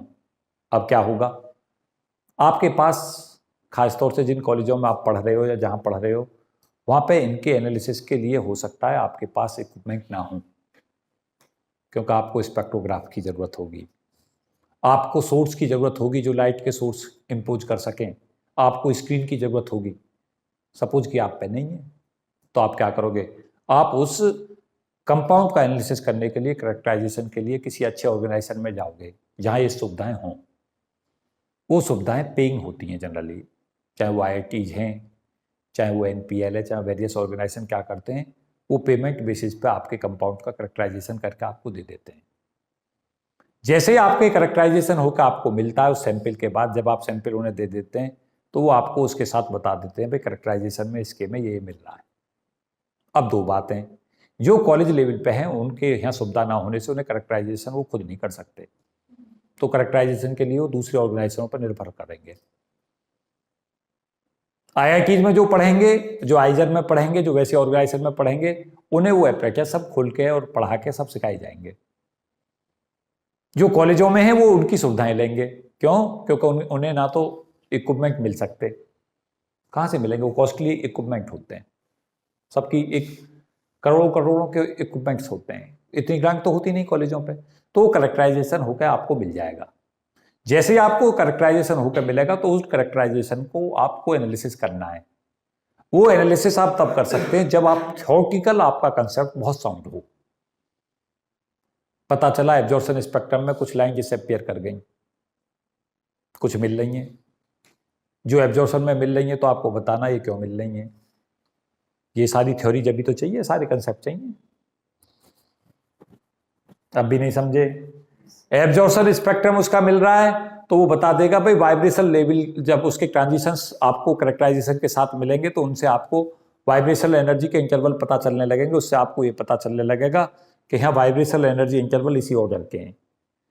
वाइब्रेशनल उसके फिर स्पेक्ट्रम एनालिसिस आते हैं। स्पेक्ट्रम एनालिसिस एक नहीं आता, रमन स्पेक्ट्रम एनालिसिस अलग आएगा, इंफ्रारेड स्पेक्ट्रम एनालिसिस अलग आएगा। उसका जो तुम्हारा ये एनालिसिस है, वाइब्रेशनल एनालिसिस, रोटेशनल एनालिसिस, सारे एनालिसिस आएंगे। जब वो सारे एनालिसिस आएंगे तो जो थ्योरी आपने पढ़ ली है अब उससे आप कनेक्ट करके समझाओगे कि भाई ये रिजल्ट हमें ये बात बता रहा है, ये रिजल्ट हमें ये बता रहा है। आज की दुनिया में आप एक्सपेरिमेंटल और थ्योरेटिकल दोनों चीज़ों के ऊपर माहिर हों। पहले रिसर्च पेपर ऐसे छप जाते थे कि जो भी रिजल्ट आगे कैरेक्टराइजेशन के आपने छाप दिए वो छप जाते थे, अब नहीं छपते। अब आप जो भी रिजल्ट आ रहे हैं आपको उसे थ्योरी से जोड़ कर बताना होगा कि ऐसा क्यों आ रहा है। एक तो क्या कहेगा कि आ रहा जी, ऐसा आ रहा है, मैं क्या कर सकता हूं, जैसा आ रहा मैंने लिख दिया, मैंने डायग्राम बता दिए, और उसमें बता देगा मैंने ये कंपाउंड लिए थे, यहां से लिए हैं, आभार व्यक्त कर देगा अपने उसमें एग्रीड सिग्मा, NPL, IIT, जहां जहां से उसका कैरेक्टराइजेशन हुआ है। लेकिन जब आप रिसर्च पेपर लिख के भेजेंगे तो इस बात पर निर्भर करेगा कि जो आपके पास रिजल्ट आए थे उसे आपने थ्योरेटिकल लाइट में क्या किया, एनालिसिस करके बताया कि ऐसा क्यों हो रहा है। एंड देन जब आप ऐसा कर पाएंगे तो फिर आप सुझाव देंगे क्या कि इस कंपाउंड का क्या फायदा उठाया जा सकता है। ह्यूमैनिटी को तुम्हारी रिसर्च से क्या बेनिफिट मिला, तुमने काम कर लिया और पता चला उससे बेनिफिट सोसाइटी को कुछ भी नहीं हुआ, तो एक PhD करी तुमने अवार्ड, केवल देश को तो कुछ नहीं दिया ना। और क्या चाहती है भारत सरकार, ये चाहती है कि तुम्हारी रिसर्च देश के लिए कुछ काम दे, जिससे हमें क्या मिले, देश को कुछ बल मिले। आपने पेपर छाप दिए, 20 छाप दिए, 30 छाप दिए, और फायदा उससे देश को कुछ नहीं हो रहा। कम समझे मेरी बात? तो मैं रिसर्च पे ले गया, मैं कहाँ से, यहाँ से कि रिसर्च कैसा होती है। बहुत सारे बच्चों के माइंड में पता क्या चल रहा होता है, इसे क्यों पढ़ रहे हैं। जमाना है फोरियर ट्रांसफॉर्म, इंफ्रारेड स्पेक्ट्रोस्कोपी बहुत यूज हुई, लगातार यूज हुआ। एक DFT characterization density functional theory पर खूब काम हुआ है, एफटीआईआर पे खूब काम हुआ है, दब के काम हुआ है। Nuclear magnetic resonance image latest काम चल रहा है पिछले 10-15 साल में, एनएमआर। इलेक्ट्रॉनिक स्पिन रेजोनेंस पर बहुत काम हुआ है, ईएसआर, एनएमआर, इनके प्रिंसिपल। और when you are sound in conceptual knowledge, उसके बाद तुम्हारे लिए रिसर्च कुछ भी नहीं। तुम्हारी कंसेप्चुअल नॉलेज कितनी साउंड है, क्योंकि जब भी रिजल्ट्स आएंगे वो आपको, क्योंकि आपके पास खास तौर से कॉलेज लेवलों पे आपके पास इक्विपमेंट ना तो थे और ना भी आगे उम्मीद आने की, तो आपको करेक्टराइजेशन में दूसरी जगह से लेने ही पड़ेंगे। आप थ्योरेटिकल इतने साउंड हों कि रिसर्च पेपर पढ़ने के बाद आपको पेपर लिखना आना चाहिए, और रिसर्च पेपर को लिखने के बाद आपको ये पता होना चाहिए कि इसमें रिजल्ट्स तुम्हारे जो आ रहा है करेक्टराइजेशन, उससे क्या क्या सीखते हो। और सीखना यही होता है। अगर आप ये नहीं जानते कि इलेक्ट्रॉनिक स्पेक्ट्रा, रोटेशनल और वाइब्रेशनल स्पेक्ट्रा का फॉर्मेशन कैसा होता है, इसके क्या फायदे उठाते हैं, तो तुम कैसे उसको लाइमलाइट में जो तुम्हारे थ्योरेटिकल रिजल्ट हैं उनसे कैसे जोड़ोगे एक्सपेरिमेंटल को। और नहीं जोड़ोगे तो फिर क्या है, वो तो जो रिजल्ट आ गए वो तुमने कह दिया कि बस ये रिजल्ट है, उससे क्या काम चल रहा है, वो तो बताने पड़ेंगे क्यों है ऐसे रिजल्ट। फिर आपको फ्यूचर स्कोप देना पड़ेगा। यस, एप्लीकेशन इंपैक्ट्स, जो हमारे रिजल्ट्स आए इनका हम बेनिफिट क्या उठा सकते हैं। इसलिए क्या होता है, कुछ लोग जीवन में एक पेज लिखते हैं, उस पर नोबेल प्राइज विनर हो जाते हैं। कुछ जीवन में हजारों पेज छोड़ जाते हैं लिख के, उनकी कोई वर्थ नहीं। बात समझ आती है क्यों नहीं वर्थ मिलती? वर्थ तो यह कि अगर कोई तुम्हारी रिसर्च सोसाइटी के ऊपर कोई लाभ नहीं दे पाई तो उसका क्या बेनिफिट ले पाओगे। ये लेक्चर में मैं जोड़ूंगा क्या इस टॉपिक में, इसका रिसर्च एनालिसिस कर दिया मैंने कि इस पे रिसर्च के क्या स्कोप्स हैं, किस पे, रोटेशनल वाइब्रेशन में। अब हमारे पास अगली चीज शुरू हो जाएगी कि अगर हमारे पास कई बार ऐसा भी होता है कि जो हम लेकर चलते हैं ये आइडियल केस हैं सब। क्या अगर रोटेशनल स्पेक्ट्रम में पढ़ा तुमने तो पढ़ा होगा कि जब रोटेशन हो रहा होता है तो हम ये मान के चलते हैं कि रोटेशनल स्पेक्ट्रम के अंदर इंटरन्यूक्लियर सेपरेशन फिक्स रहती है, लेकिन तुमने ये देखा होगा कि डिस्टॉर्शन कोफिशिएंट इंट्रोड्यूस हो जाता है। जब लार्ज क्वांटम नंबर हो जाता है रोटेशनल क्वांटम नंबर, तो डिस्टॉर्शन शुरू हो जाता है, और उन जो एनर्जी लेवल आ रहे थे वो एनर्जी लेवल धीरे धीरे उन पर असर देने लगता है। यहाँ भी होता है ऐसा ही। यहाँ पे क्या होता है, मैं बहुत प्यारी फिजिक्स बताने वाला हूं, उसको सुनो। एक हम सॉलिड के लेटिस एटम की बात करते थे। फिजिक्स में क्या अंतर है, शब्दों का अंतर है। आपको छोटी लेवल से बताने लगते हैं एटम क्या है, मॉलिक्यूल क्या है। बहुत सारे बच्चे एटम और मॉलिक्यूल का अंतर नहीं समझते। एटम सबसे छोटी इकाई है, उसके बाद मॉलिक्यूल आता है, एटमों से मिलकर मॉलिक्यूल बनता है। मॉलिक्यूल स्पेक्ट्रम एनालिसिस ये है जो हम पढ़ रहे थे। लेकिन एक हमारे पास सॉलिड की फिजिक्स हुआ करती थी, होती नहीं थी हैवी, जो क्या कहती है कि जो हमारे सॉलिड के लेटम्स एटम है वो अपनी मीन पोजीशन पर वाइब्रेशन करते हैं।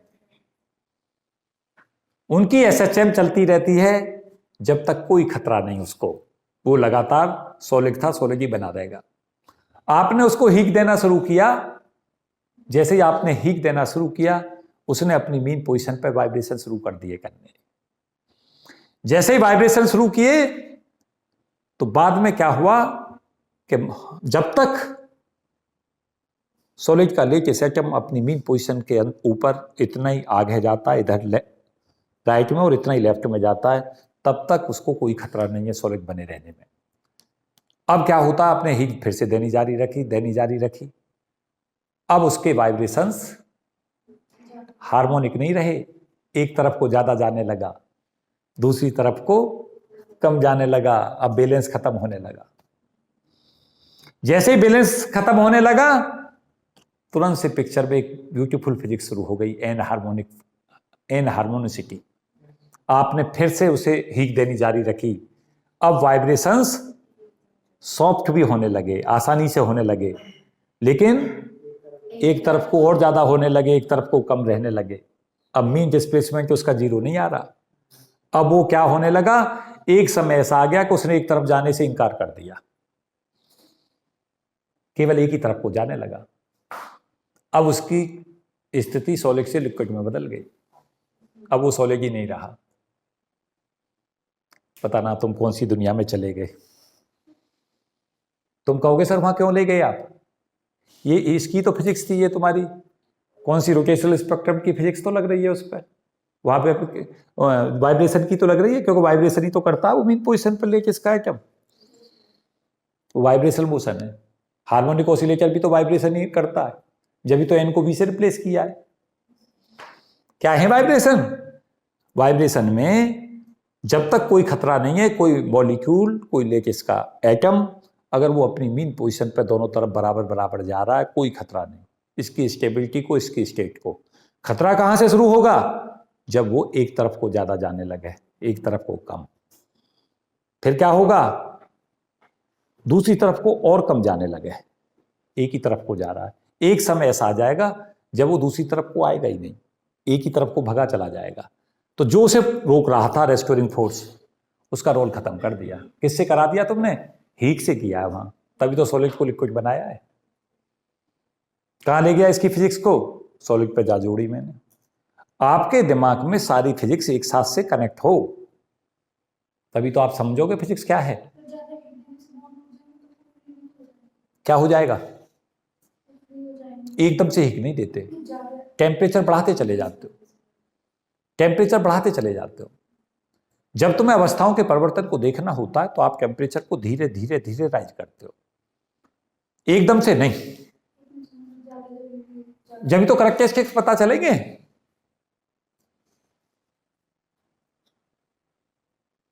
ये फिजिक्स जो मैं तुम्हें किस में पढ़ा रहा हूं, वाइब्रेशन में, ये 3 जगह लगती है। तुम मुझसे कहोगे सर कहां कहां? तीनों जगह तुम्हें ले जाता हूं और तीनों जगह की रिसर्च बताता हूं और तुम्हें फ्यूचर स्कोप छोड़ जाता हूं। तुम कहोगे सर यहाँ पे रिसर्च पेपर लिखवा दोगे? हाँ लिख दो, कोई दिक्कत नहीं, बहुत सारे लिख दोगे। इतने सारे पेपर लिख दोगे कि तुम पूरे जीवन जीते रहो इस फिजिक्स को। कैसे जियोगे उसे तुम्हें बताता हूं, सुनो ध्यान से। कहां तक आगे, कहां हमें जाना है?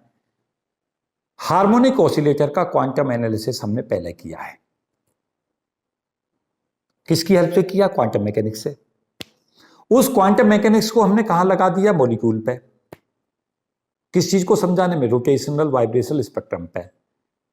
क्वांटम नंबर को वाइब्रेशनल क्वांटम नंबर से पहुंचा दिया तो कहां आ गए? वाइब्रेशनल क्वांटम नंबर पर आ गए। जहां क्वांटम मैकेनिक्स का एन ने स्थान ले रखा तो वी ने ले लिया। अब तुम्हें पता चला कि टेम्परेचर तुम्हारा कम था तो एब्जॉर्प्शन के रूल अलग थे।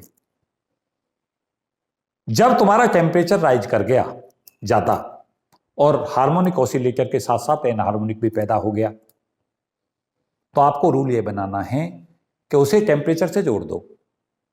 क्या potential energy Vx x square के प्रोपोर्शनल होगी तो वो किस टेम्परेचर तक रहेगी? Vx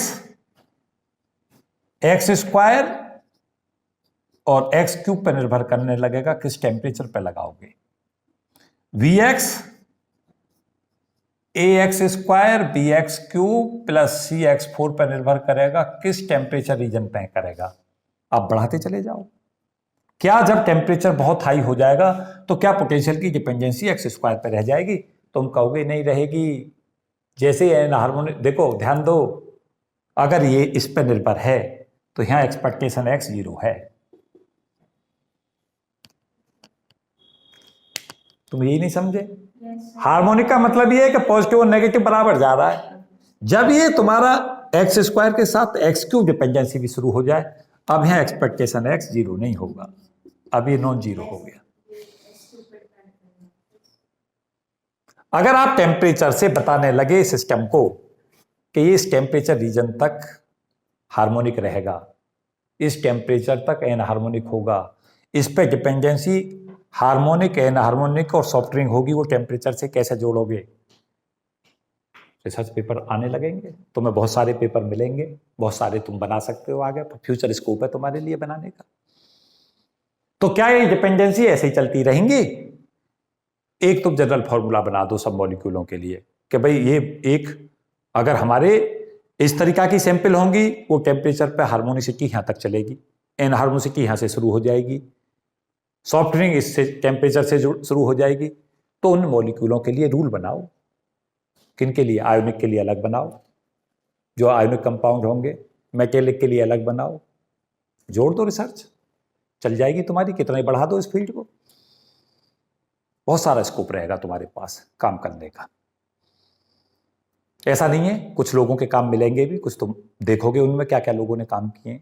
तुम ये मत सोचो फिर काम खत्म हो गया, उसी में तुम कुछ और जोड़ लोगे और नया काम देख लोगे। उसके बाद तुम्हें यह पता होना चाहिए कि एनर्जी का फॉर्मूला, इसके लिए तो पता है तुम्हें, इसके लिए एनर्जी का फॉर्मूला क्या होगा, इसके लिए एनर्जी का फॉर्मूला क्या होगा। इन सब के लिए एनर्जी एक्सप्रेशन ढूंढो।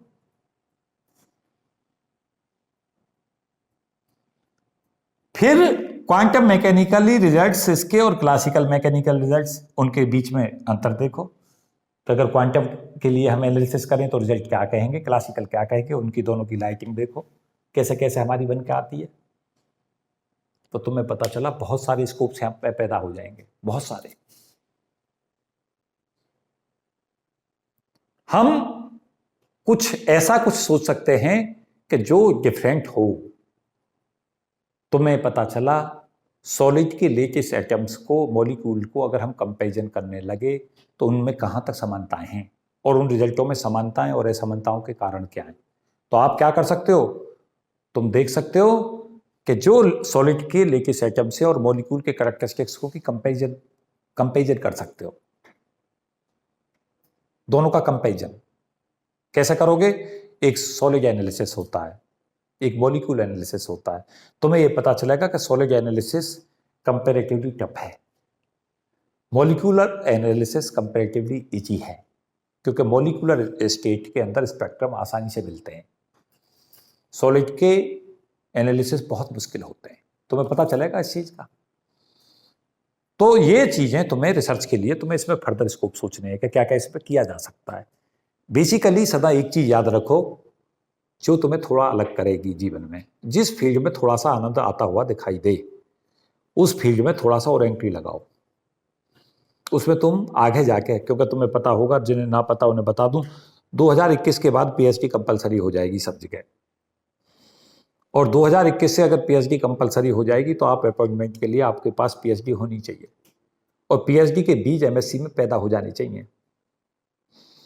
एमएससी करते करते बच्चे को ये पता चलने लगे कि उसका रुझान रिसर्च में, इस फील्ड में घुस गया है, क्योंकि जो जिस फील्ड के अंदर इंटरेस्ट होगा उसी में वो काम कर पाएगा बेटर, क्योंकि उसका और इंटरेस्ट वहां ज्यादा होता है जहां आपका विजन पैदा होने लगता है सब्जेक्ट में। क्यों जी? तो इस पर रिसर्च भी सोचा करो। मैं कोशिश मेरी क्या थी, मैं तुम्हें पहले ही बता रहा हूँ।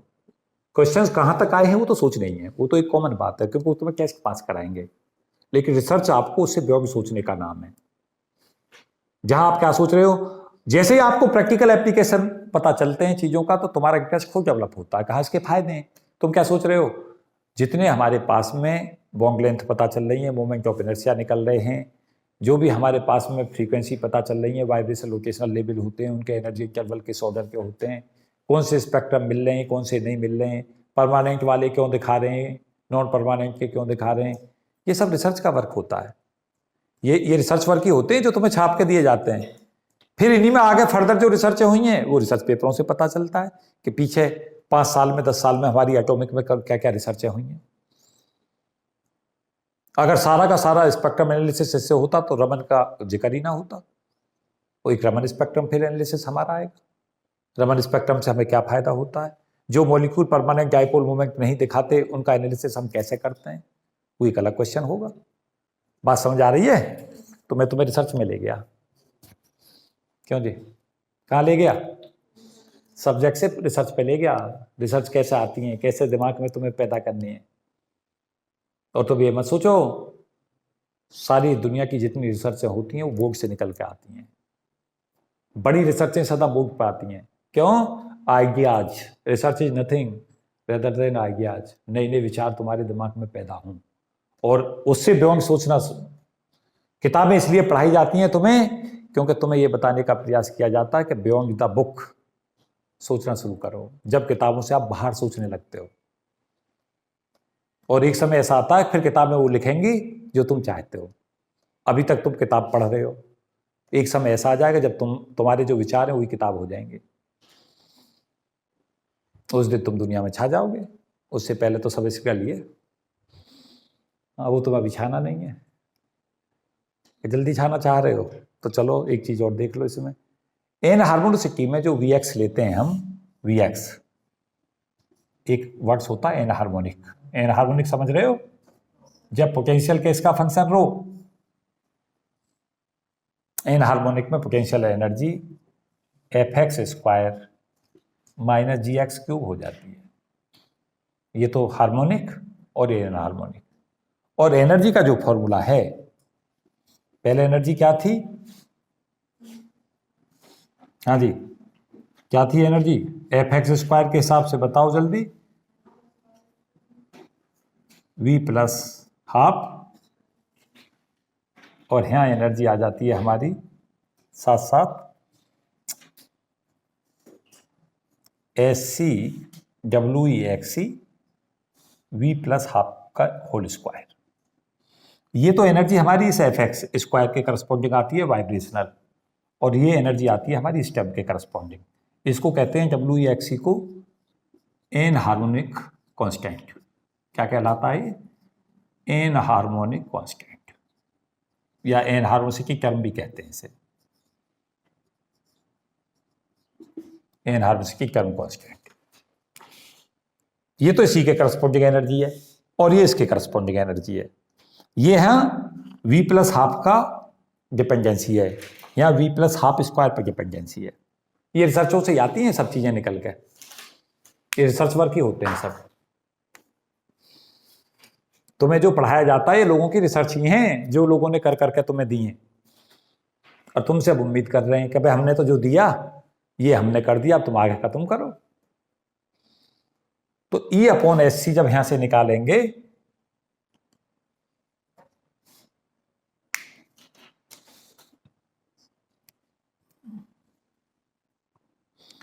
E/SC,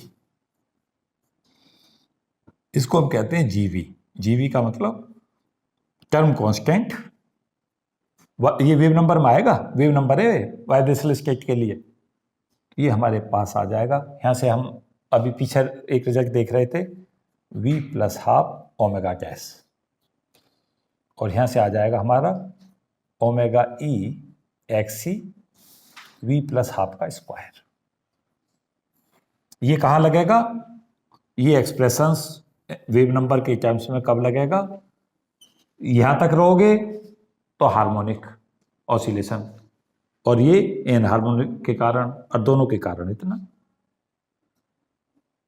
और ये एनर्जी सेपरेशन को घटाएगा। जो शुरू में लेवल हमारे कैसे थे, इक्वली स्पेस थे, ये ऊपर जाके इनमें गैप कम होता जाएगा इस टर्म की वजह से, क्योंकि v जैसे जैसे हमारा बढ़ता चला जाएगा वाइब्रेशनल क्वांटम नंबर, इसका रोल ज्यादा होने लगेगा इस टर्म का। ये तो लीनियरली वेरी करेगी, ये स्क्वायर में वेरी कर रही है, v की ज्यादा वैल्यू के लिए वैल्यू ज्यादा हो जाएगी, तो एनर्जी हमारी कम हो जाएगी।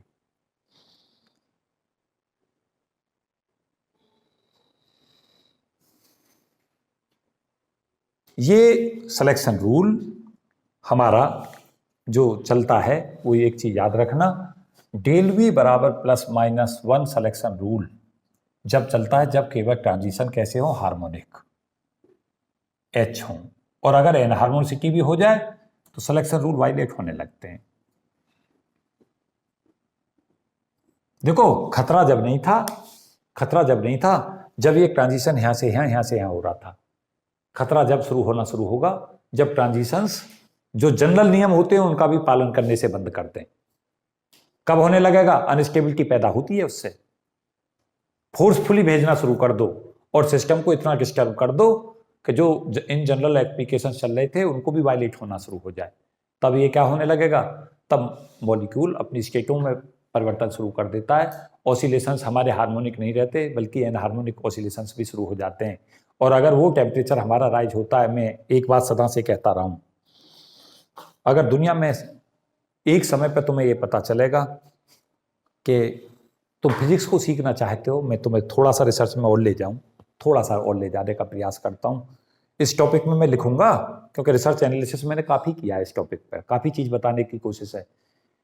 एक समय पे तुम्हें यह पता चलेगा कि दुनिया पे सबसे ज्यादा अगर प्रभाव डालता है कोई भी, तो आपको पता चलेगा वो ये टेम्परेचर है।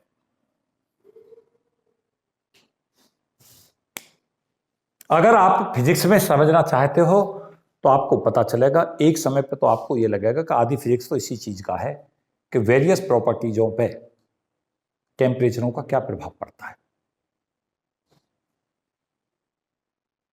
तुम पूछोगे सर ये कैसे? सॉलिड में तुम देखोगे, पता चलेगा सॉलिड में आप टेम्परेचर का अध्ययन देख रहे होते हो। किस चीज पे? इलेक्ट्रॉनिक स्पेसिफिक टेम्परेचर पे कैसे करती है, आप लेटेस्ट हीट कैसे निर्भर करती है। आपको पता चलेगा पूरी की पूरी थर्मल स्टैटिस्टिकल तो कुछ है ही नहीं, सारा टेम्परेचर इफेक्ट ही है, सिस्टमों पे कैसे कैसे टेम्परेचर प्रभाव डालता है। जब आप सॉलिड से लिक्विड, लिक्विड से गैस में जाते हो तो टेम्परेचर के प्रभाव को ही तो देख रहे होते हो कि टेम्परेचर कैसा सॉलिड से लिक्विड बनाता है, लिक्विड से गैस बनाता है। तो आधी फिजिक्स तो इसी में चलती रहती है कि टेम्परेचर हमारा वेरियस सिस्टमों के ऊपर कैसे इम्पैक्ट देता है, टेम्परेचर से हमारी वेरियस प्रॉपर्टी कैसे चेंज होती हैं। अब वेरियस प्रॉपर्टी कौन कौन सी हैं, पता नहीं कितनी सारी प्रॉपर्टी है। तो एक समय पर आपको पता चलेगा टेम्परेचर का क्या प्रभाव पड़ता है सिस्टमों पे। अगर पूरे वर्ल्ड की सब रिसर्चों को पढ़कर देखोगे तो तुम्हें सबसे ज्यादा पेपर इसी पे मिलेंगे, टेम्परेचर का असर। अब तुम सोच रहे हो कि सुपर कंडक्टिविटी पे हम रिसर्च कर रहे हैं सर, आपको खुद ही ये पता चलेगा वो कुछ है ही नहीं, टेम्परेचर का असर ही है। टेम्परेचर को घटाते चले जाते हो, एक पर्टिकुलर टेम्परेचर पर सब्सटेंस नॉर्मल फॉर्म से सुपर कंडक्टिंग फेज में चला जाता है। अब तुम ढूंढे जा रहे हो कैसे सब्सटेंस ढूंढना चाहते हो जो हाई टेम्परेचर पर सुपर कंडक्टिविटी शो कर ले।